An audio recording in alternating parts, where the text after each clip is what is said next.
Assalamualaikum Bang Ihsanuddin Nursi.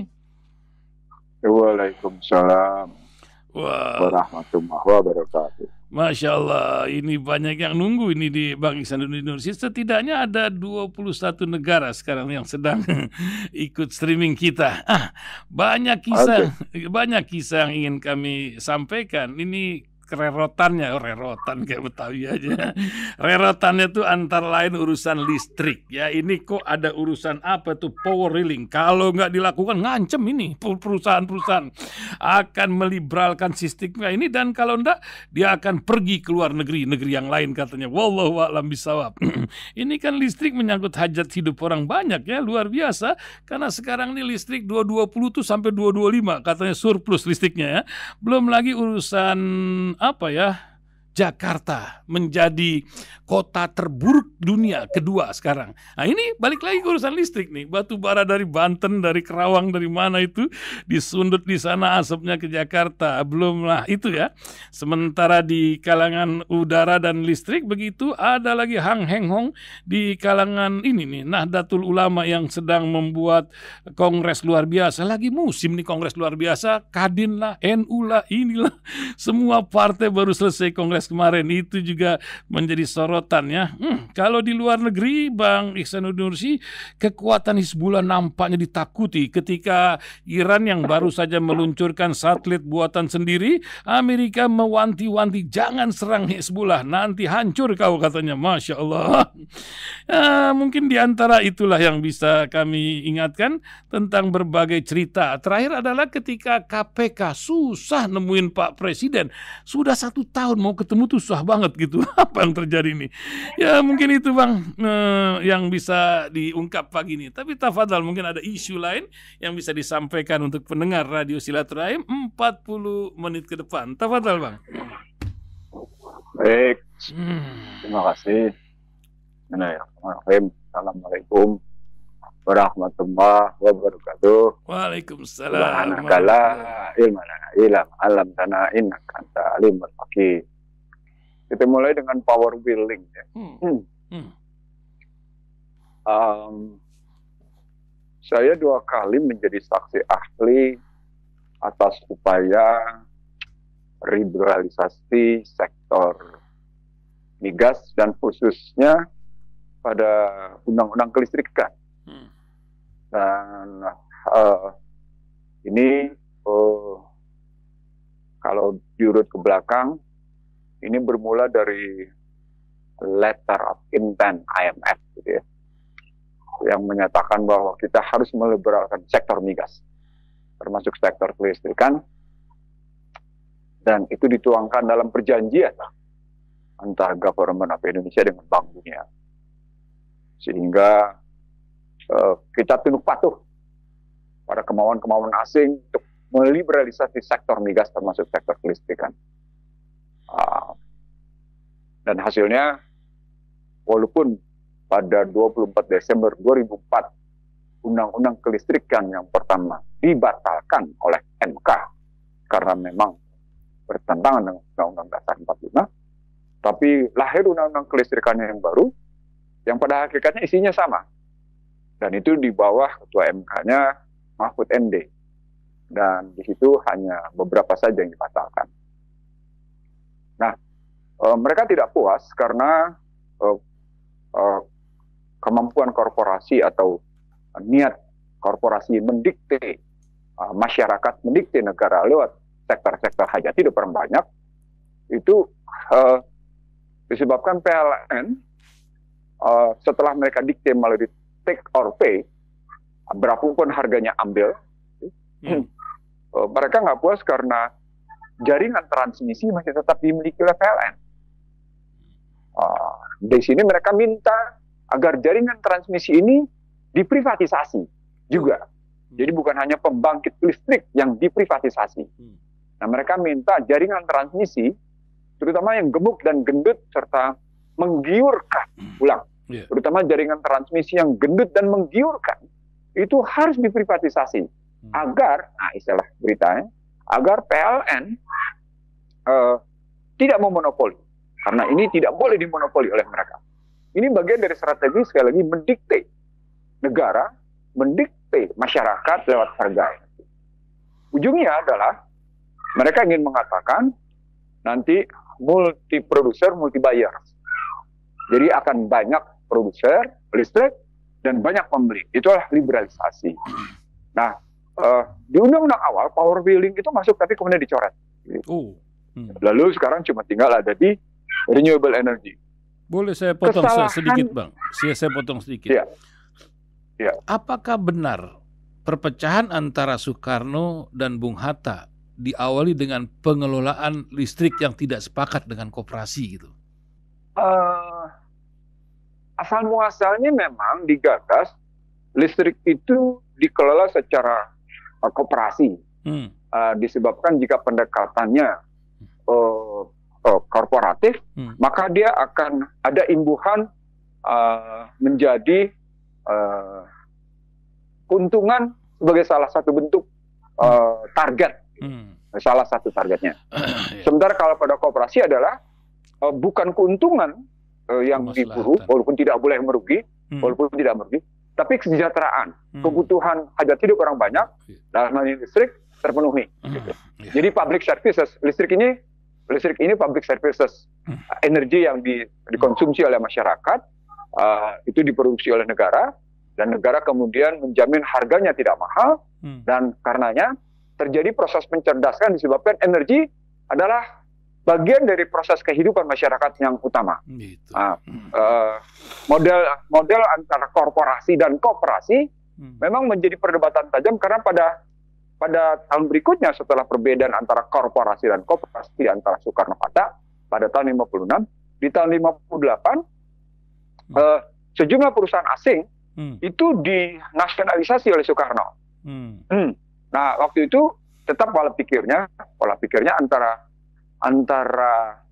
kalau pakai bahasa sekarang antara kapitalisme korporasi dengan kapitalisme BUMN pertarungannya. Nah, bagi Soekarno yang penting adalah negara tetap tadi menguasai, mengendalikan, mengurus, memenuhi, tidak perlu bentuknya, tidak peduli apakah bentuknya koperasi atau korporasi, nggak peduli. Yang penting adalah negara tetap memenuhi hajat hidup orang banyak, negara memenuhi kewajiban, itu poinnya. Mundurnya Hatta bukan dalam konstitusi listrik, tapi lebih kalau saya bilang karena pada tahun 56 itu Soekarno juga membatalkan KMB. Soekarno juga membatalkan KMB tahun 56. Nah, ada 3 peristiwa penting. Selain membatalkan KMB, tahun 56 itu juga Universitas Indonesia, Fakultas Ekonomi, menerima kehadiran guru besar dari Berkeley University, dari New York University Berkeley. Disitulah terjadi intervensi, yang kebijakan-kebijakan itu semuanya akhirnya membuat keseluruhan sistem. Karena jika ingin merusak sebuah negara, rusaklah pendidikannya. Dimulai dari tahun 56, ya pendidikan. Nah, itu ceritanya kalau pertanyaan. Oke. Nah, balik lagi sekarang ke power wheeling. Kalau kita mengambil power wheeling seperti itu, kesalahan kedua setelah kita menerima tekanan IMF dan World Bank, cerita letter of intent dalam rangka liberalisasi sektor gas, adalah tadi menghadirkan kembali undang-undang kelistrikan di bawah SBY. Nah, kesalahan ketiga itu ini keterlibatan saya bukan keterlibatan kata-kata, ini bukan keterlibatan pikiran, tapi keterlibatan fisik di dalam. Saya hadir lagi dalam perdebatan dengan kalangan pemerintah yang menyatakan dengan asumsi pertumbuhan ekonomi 7% di era Joko Widodo, gitu, maka dibutuhkan pembangunan listrik sebesar 35.000 megawatt. Saya menentang. Jadi saya ingat betul di sini hanya 2 orang yang menentang. Saya langsung berhadapan dengan sejumlah tokoh pemerintah termasuk PLN dan Rizal berhadapan dengan yang namanya beberapa menteri termasuk beberapa penguasa yang pengusaha.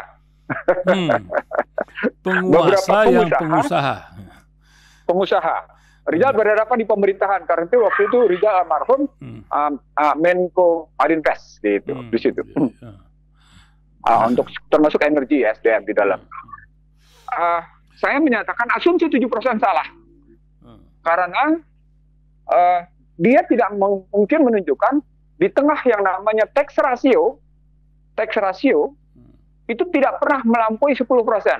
Akibat dari tax ratio tidak melampaui itu lebih dari 10%, itu berdampak pada kesulitan menghasilkan pertumbuhan ekonomi sampai dengan 7%. Ingat nggak ketika pertama kali Joko Widodo berkuasa, selain saya menyatakan shame on you Joko Widodo, bahkan ketika kampanye 2014 saya bilang adalah mimpi menghadirkan $1 sampai dengan Rp10.000. Roket. Dan di situ termasuk akhirnya ini cerita power wheeling. Jadi power wheeling ini bukan isu sekarang. Ini isu bagaimana sesungguhnya pemaksaan agar Indonesia betul-betul liberal di seluruh lini. Nah, PLN yang belum liberal, belum diprivatisasi, itu cuma tinggal transmisinya, gitu. Nah, kesalahan dia masih bisa 35.000 putus itu, jaringan ya, betul. Ya, lanjut. Iya, jadi ada kata masyarakat nggak bisa bayar, nanti ini pemerintah lupa. Ini bagian dari kudeta korporasi, istilah saya. Bagian dari kudeta. Jadi kalau rakyat macam-macam, pemerintah macam-macam, terjadi konflik antara pemerintah dengan korporasi, gampang mereka putus saja, gitu. Sama seperti soal juga dengan power plant. Akhirnya gitu. Pemerintah manut, kalau enggak masyarakat marah nih diputus listriknya nih. Iya, digituin aja, gitu. Itu bagian dari kudeta korporasi. Di Sandra gitu kan, kalau kata itu Petamburan bilang. Kalau saya nggak lagi menyatakan pemerintahan di Sandra, tapi memang secara kalau di Sandra kan statusnya kasuistis gitu ya. Iya. Kasuistis. Atau ini menyerahkan diri. Oh iya, jadi tidak lagi dalam posisi. Ini terminologi ini dipakai oleh kalangan ilmuwan Amerika sendiri ketika menyaksikan bagaimana Partai Demokrat bermaksud menyeluruh itu mengkomersialkan hajat hidup orang banyak, baik barang maupun jasa. Mereka kemudian mereka bilang, ini nggak bisa kalau lakukan seperti ini karena mengakibatkan nanti negara tidak berdaya mengendalikan stabilitas harga. Nah, pada saat tidak berdaya menghasilkan stabilitas harga itulah negara dan pemerintah dikudeta karena harus tunduk pada kemauan korporasi yang ujungnya ini bukan cuma sekedar soal keuntungan. Ujungnya sekali lagi ini bukan sekedar soal keuntungan, bukan sekedar profit menghasilkan. Tapi juga soal, di sini menariknya, kemana arahnya pemilik korporasi mengarahkan masyarakat. Seperti pada kasus COVID-19 dan vaksin. Dahsyat nggak? Dahsyat nggak coba kalau ini Prahara Bangsa ini saya nulisnya kayak gini. Iya. Ini Prahara Bangsa. Belum lagi kita berunding masalah bangsa terbelah karena ini banyak munaslup yang bikin terbelah-belah ini. Jadi makanya ketika saya disajikan tadi berita seperti ini oleh Akhi Ihsan Talib, saya senyum-senyum tapi sekaligus menyatakan begitu banyak masalah yang bertumpuk-tumpuk, asal saya nggak perlu ini bikin gitu. Literasi yang memang sudah ada macam fufufaha itu kan. Zaman gini. Apalagi kalau kita bicara fufufaha, di mana polisi tidak berkoar sedikit pun, Badan Intelijen Negara juga tidak memberikan komentar apapun, TNI tidak memberikan komentar apapun kecuali Menkominfo. Menkominfo menterinya dengan enak itu bukan akun bapak. Jadi punya siapa nggak tahu. Kan logis. Dikira masyarakatnya bahlil semua gitu ya. Aduh, lanjut. Jadi kita lanjut sekarang. Kalau kita balik lagi ke persoalan banyak yang kongres dan segala macam, itu karena merasa kemarin kongres-kongres yang berlangsung di era Joko Widodo itu sebenarnya diberitakan atau dipesankan kepada publik betapa istana cawe-cawe. Nah, ketika kemampuan istana cawe untuk cawe-cawe makin nihil, dalam bahasa Inggrisnya lemdak, ya. ketika dan kemudian makin banyak ditinggalkan gitu ya, maka suara murni dalam kongres itu bermunculan. Muncullah kongres luar biasa Kadin, gitu. Muncullah ini, muncullah itu, begitulah ceritanya. Jadi artinya sesungguhnya peristiwa kebanyakan kongres luar biasa hari ini cuma sekedar membuktikan betapa jauhnya presiden, gitu ya, itu melakukan cawe-cawe di berbagai lini. Tapi dia tidak salah melakukan itu. Bagaimana secara konstitusional Secara Oh, konstitusional tidak salah. oh gitu. Secara konstitusional tidak salah. Dia salah secara etik, dia salah Ini secara masalah. moral. Iya. Ini yang masalah etika ini. Jadi jadi soal bagaimana Gibran naik pesawat, Bobi naik pesawat, Kahiyang namanya terlibat dalam blok Medan, itu juga akhirnya ujung-ujungnya soal bagaimana. Ini kalau saya pakai argumen lama, apakah konstitusi melarang Kahiyang terlibat dalam blok Medan misalnya, gitu ya? Ya, itu masalah. Kecuali Bobi, kalau Bobi memang nggak boleh. Kalau Bobi nggak boleh karena dia wali kota. Lalu kenapa bisa nyebrang langsung ke Maluku Utara dari Medan ke Maluku Utara, kan menarik gitu. Nah, mari kita terusin lagi sekarang. Mari kita terusin sekarang lagi soal Iran. Nah, itu. Ini Hizbullah, Iran, dan satelit luar biasa. Tapi jangan kena isu lagi radio kita ini. Ya, tapi memang kenyataannya begitu, susah juga. Sampai HRS bilang kita ngomongin ntar kita ini dia. Lanjut lagi Bang, lanjut. Oke. Minimal ada 3 isu yang muncul dari ini saya bacanya di media mainstream barat ya. Di media agama barat. Dari posisi Iran berhasil meluncurkan satelit, sesungguhnya Amerika sudah risau ketika Iran melakukan perlawanan atas embargo ekonominya disebabkan Iran terus melakukan pengayaan atas nuklir. Itu yang membuat Amerika risau sebenarnya. Amerika risau karena sekarang tambah lagi dengan satelit yang sekarang. Amerika sudah risau dengan Iran terus melakukan pengayaan atas nuklir. Karena itu Iran terus-menerus dimusuhi. Orang kemudian mengambil teori dan pabrik drone. Orang terus kemudian pabrik drone udah itu pabrik drone cuma derivasi dari indikator keberhasilan memainkan itu. Karena begitu drone membawa sejumbil nuklir itu sudah berbahaya. Dan drone itu saya ingat ya 15 tahun yang lalu masih ingat tuh ketika Iran mengkutak-katik drone Amerika yang nyungsep di area Iran gitu. Masih ingat tuh. Lebih luar biasa. Lanjut. Ya, jadi artinya ketika Iran sudah sampai pada cerita satelit, nuklir, dan kemudian tadi drone yang derivasi kedua dengan berbagai kekuatan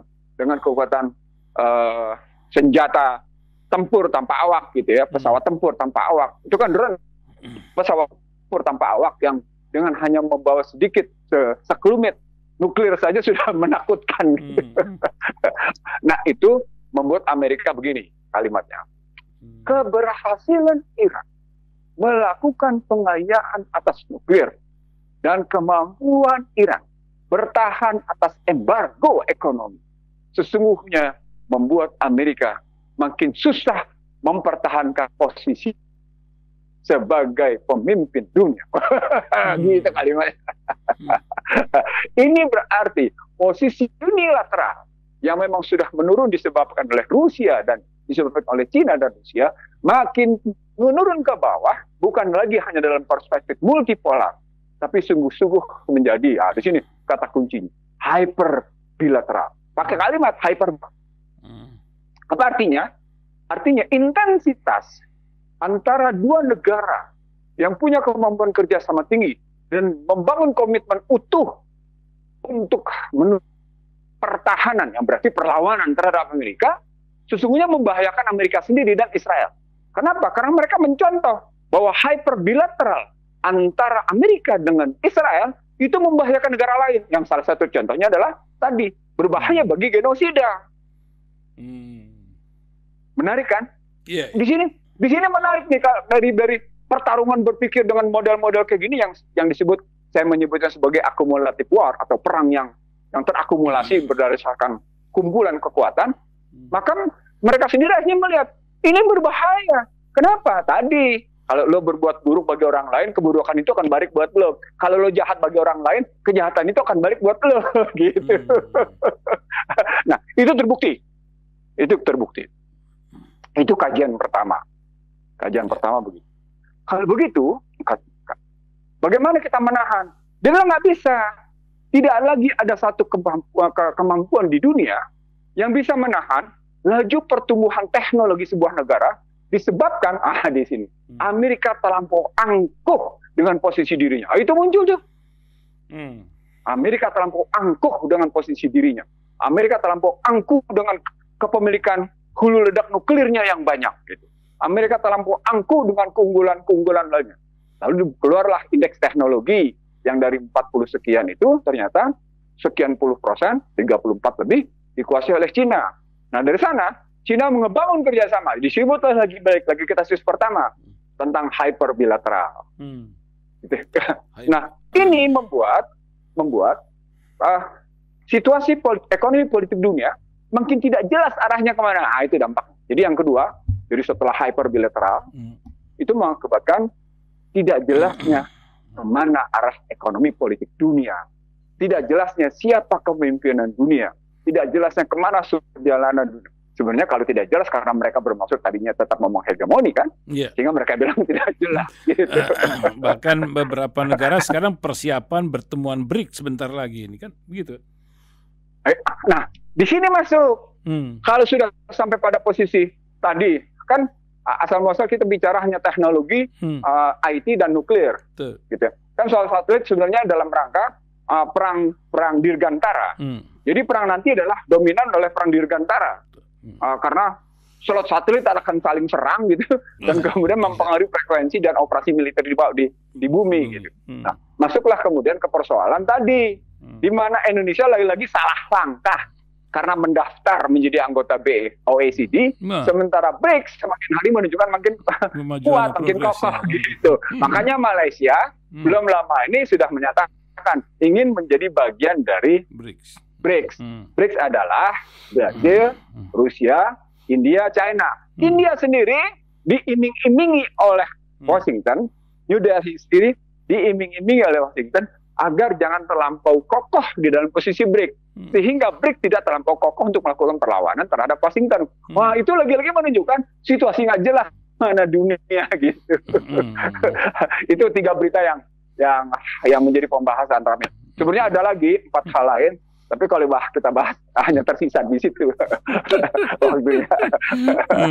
Saya ingin mengatakan satu simpulan dari pertarungan di situ tadi, pertarungan ICT, Information Communication Technology, atau kita terjemahkan sebagai pertarungan teknologi informasi dan komunikasi, ditambah dengan pertarungan teknologi tentang nuklir, gitu ya, tentang drone, Indonesia makin tidak jelas. Apalagi Indonesia memaksakan dirinya tetap memiliki ibu kota di IKN, makin tidak jelas. Kan kalau tesisnya makin tidak jelas, sesungguhnya makin jelas, kan begitu kan? Ini para diplomat juga lagi kebingungan ini kan, namanya ibu kota kan berbarengan dengan kedutaan-kedutaan.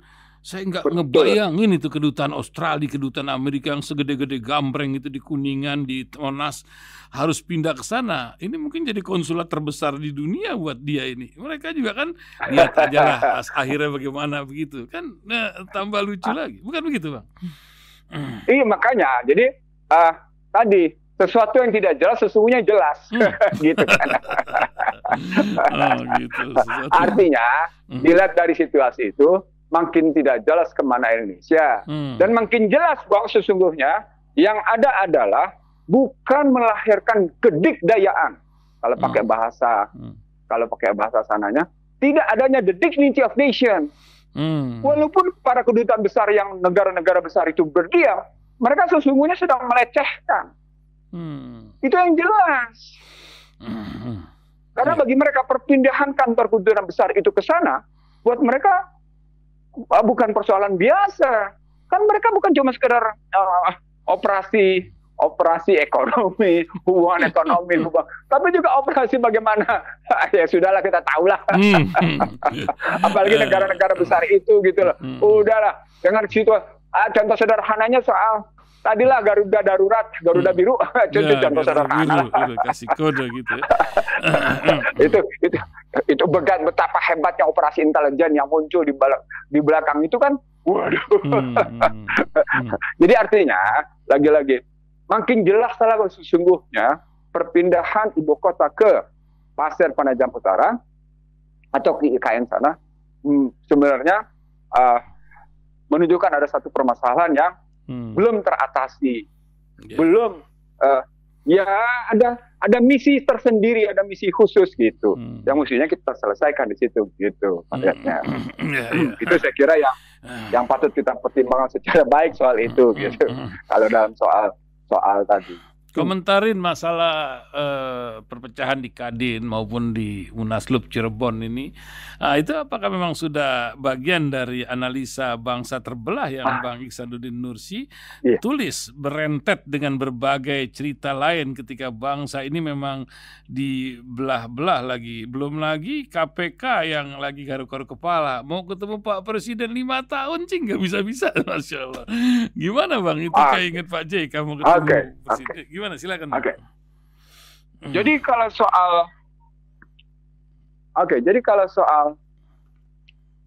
soal Kadin, itu kan cerita dari pindah Munas dari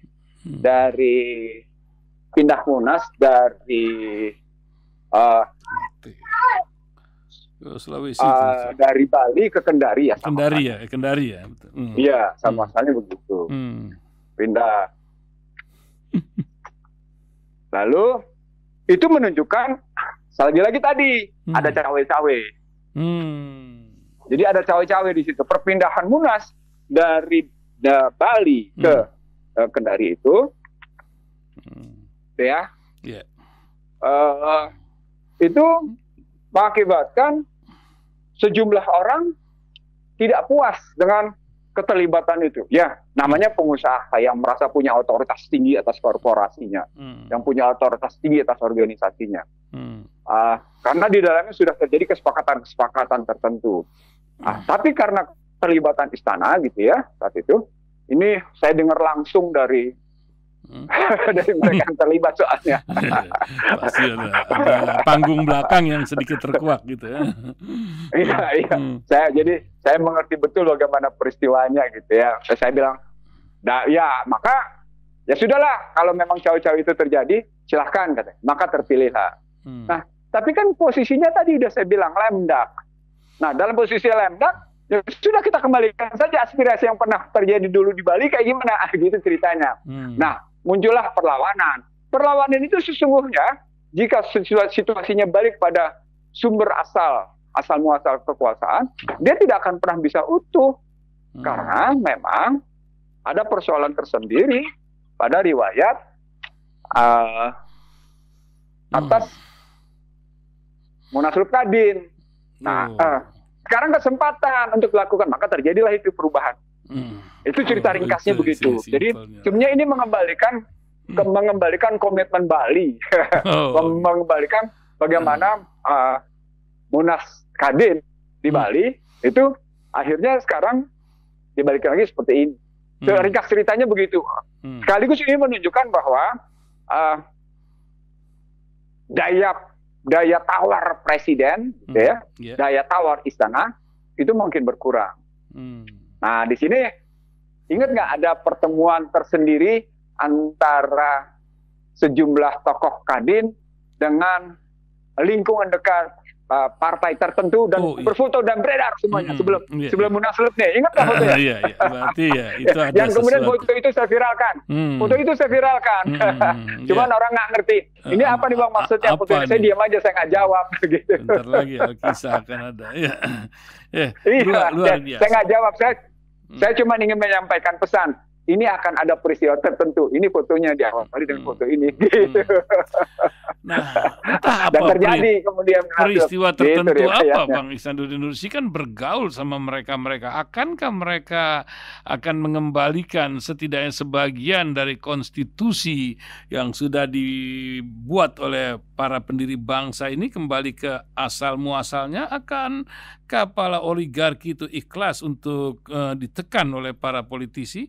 Ataukah politisinya sudah menjadi oligarki pula? Apa yang terjadi ke depan? Mungkin sebagai bagian dari bagian-bagian akhir bincang kita pagi hari ini. Baik. Ceritanya adalah ketika Gerindra menyatakan bahwa tujuan organisasinya ingin melaksanakan Undang-Undang Dasar 45 secara murni dan konsekuen. Itu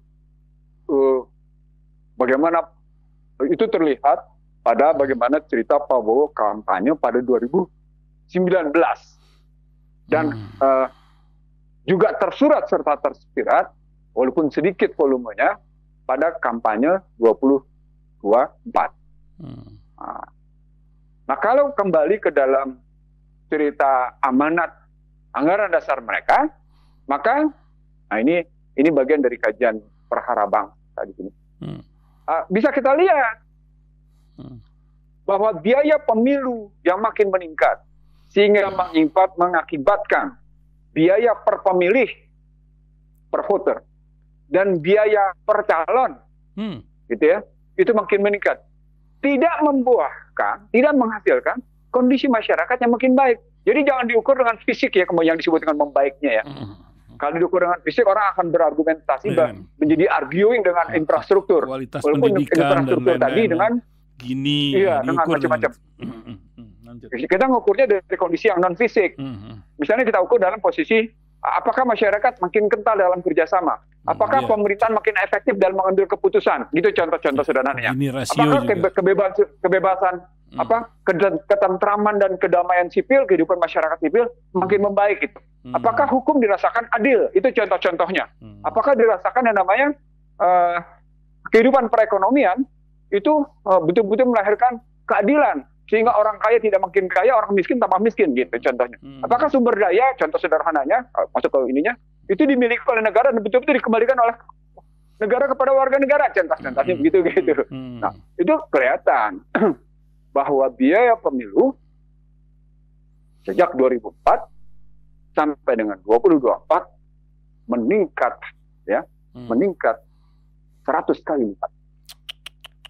Sampai 1 juta. Peningkatan itu pada posisi itu ya, pada posisi per pemilih. Itu akan lebih dahsyat lagi jika dihitung biaya per kandidat. Baik kandidat di legislatif maupun kandidat di eksekutif. Akan kelihatan berapa sebenarnya biaya per kandidat. Nah, dari kumpulan kajian tentang biaya-biaya seperti itu, pertanyaannya tadi, ternyata kehidupan kita dalam pendekatan apakah the dignity of people, the dignity of nation, itu makin baik atau makin memburuk. Tadi kita sebut, ternyata dalam kancah pertarungan bilateral, dalam kancah pertarungan regional, dalam kancah pergumulan internasional, the dignity of nation kita juga tidak membaik. Walaupun ada berita, Retno Marsudi sebagai Menteri Luar Negeri dipercaya oleh Guterres, Sekjen PBB, untuk melakukan satu tindakan tertentu.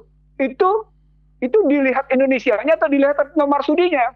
Lalu kemudian kalau kita lihat prestasi Retno Marsudi sebagai Menteri Luar Negeri itu apa? Padahal Retno Marsudi pernah menyetujui soal bagaimana ini, soal bagaimana itu yang memposisikan Indonesia menjadi tidak nyaman dalam pergaulan di OKI maupun dalam pergaulan negara-negara Asia Tenggara gitu loh. Contoh-contohnya.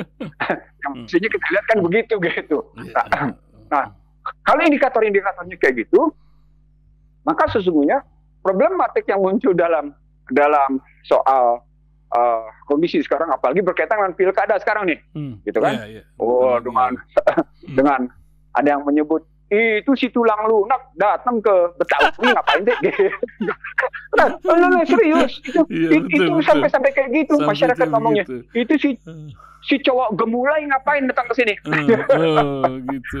Nah, nggak disebut namanya. Ya, tapi sebut. Kan orang paham lah gitu. Tapi kan orang tahu ada masalah tertentu. Ini artinya sesungguhnya walaupun kelihatan yang namanya Gerindra berusaha mengembalikan kedaulatan politik dan ekonomi lewat tujuannya, tapi dengan menghadirkan calon seperti ini, ya lagi-lagi antara kata-kata dengan tindakan politik tidak cocok. Itu etikanya nggak ada. Apa poinnya? Ada kesalahan sistem. Karena kedaulatan rakyat sepenuhnya diambil oleh partai politik. Jadi kedaulatan partai sekarang gitu ya. Karena menjadi kedaulatan partai. Dan mereka merasa sudah membeli gitu kan. Bukan gratis ini loh gitu. Iya. Dan ketika kedaulatan itu sudah diambil oleh yang namanya partai. Dan partai diambil oleh segelintir orang dalam pengurus hariannya. Dan pengurus harian diambil oleh ketua umumnya. Apalagi kemudian kepengurusan partai bersifat dinasti. Habis sudah. Habis sudah. Ini yang disebut sebagai, biar orang bilang, ini Undang-Undang Dasar 2002 sudah benar, yang salah adalah implementasinya. Ini mikirnya gimana? Ini mikirnya gimana ini orang? Dia kebetulan yang ngomong, saya nggak usah sebut siapa namanya. Kebetulan saya kan pernah di Lemhanas. Saya berbeda dengan Jim Lee, saya berbeda dengan Haryono, saya berbeda dengan Bivitri Susanti, saya berbeda dengan yang namanya Teguh Niko Daryanto gitu ya. Dalam melihat bagaimana sebenarnya konstitusi ini mengarahkan negara dan bangsa ini. Apa Undang-Undang Dasar 2002 selama satu generasi berlaku ini telah berhasil mengarahkan bangsa dengan baik dan benar? Mimpi. Mimpinya bukan sekedar di siang bolong. Mimpi di siang bolong berada di gurun pasir yang jauh dari mata air. Itu kondisinya. Jadi kalau cerita soal apakah ke depan akan membaik apa enggak. Jadi kalau cerita soal itu jawaban pertama. Jawaban kedua, kalau kita mau lihat, saya punya pertanyaan. Apakah Joko Widodo dengan Jokowinomics-nya, disebut Jokowinomics, itu betul-betul menggambarkan ekonomi, menggambarkan sebuah kebijakan, gambaran kebijakan yang bermuatan ekonomi, kalau menggunakan istilah Ihsanuddin Nursi, ekonomi konstitusi. Kalau menggunakan istilah para pemikir ekonomi sebelumnya, ekonomi Pancasila. Kalau menggunakan tesis yang lain, ekonomi kerakyatan. Kalau saya lebih mengutarakan ekonomi konstitusi, karena ini saya nyatakan di Mahkamah Konstitusi pada saat saya sebagai saksi ahli melawan kebijakan-kebijakan pemerintah di undang-undang. Saya ulang, melawan kebijakan pemerintah di situ. Saya menggunakan istilah ekonomi konstitusi. Kalian bertentangan dengan ekonomi konstitusi. Itu kalimat saya. Nah, sekarang pertanyaannya, apakah Jokowinomics itu sesuai dengan ekonomi konstitusi? Bagaimana mungkin Anda menyatakan Jokowinomics sesuai dengan ekonomi konstitusi? Saya nggak usah sebut siapa yang menyatakan itu. Karena nanti mendegradasi. maaf sekali. Karena nanti mendegradasi, ya nggak usah lah gitu ya. Tapi ini kan pertanyaan-pertanyaan akademik. Bukan pertanyaan politik. Ini pertanyaan-pertanyaan akademik yang harus dijawab dengan metodologi, dengan modal-modal akademik. Jangan, ini pernah juga saya ungkapkan di 2019. Kalau Anda menggunakan pendekatannya politik, saya kalah. Saya tidak akan masuk dalam pertarungan, percaturan politik. Tapi kalau bertarung akademik, 1 milimeter pun saya tidak akan mundur. Itu di 2019 saja saya ngomong sudah seperti itu. Apalagi di 2024 yang kemudian dia tertuang dalam strategi bahwa Jokowinomics adalah ekonomi Pancasila. Kan luar biasa. Bagaimana? How come you say that the Jokowinomics as a ekonomi Pancasila? Bagaimana Anda bisa menyebut itu gitu loh? Logika akademiknya apa? Anda tidak punya referensi cukup, Anda tidak punya data cukup, Anda tidak punya metodologi cukup, Anda tidak punya argumentasi dan analisis cukup, sehingga buktinya tidak begitu. Buktinya tidak mungkin kayak gitu. Itu jawaban tentang langkah ke depan.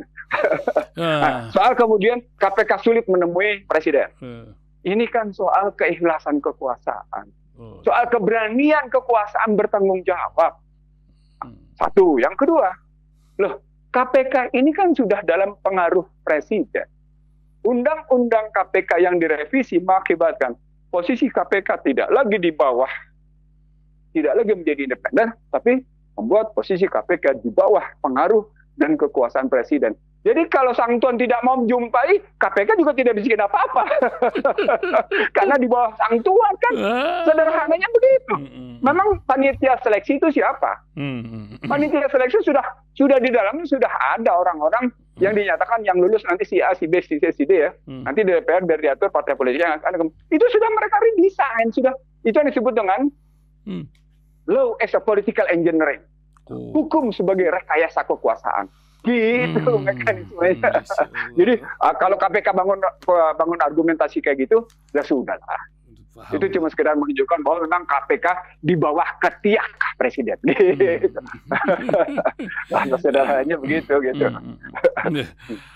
Sebagai penutup Bang, apa clue yang ingin disampaikan oleh seorang Bang Ihsanuddin Nursi? Saya teringat ceramah Ustadz Husein tadi pagi ya, bagaimana perlunya persatuan dan ketika ulama pun susah bersatu dalam mengukur kelas Mesir aja susah ya untuk membuat sebuah konstitusi yang berdasarkan Al-Quran, setidaknya mengarah ke sana. Bagaimana Bang Ihsanuddin Nursi?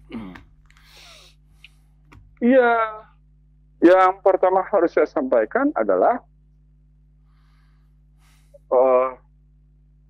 dunia tidak sedang baik-baik saja. Sebagaimana Indonesia yang menyatakan ekonomi politiknya terbuka, maka dia terseret dalam ketidakjelasan menuju kemana. Ulang ya. Ini perdebatan saya tajam dengan para ekonomi politik yang bangga dengan menyatakan ekonomi politik Indonesia terbuka ya.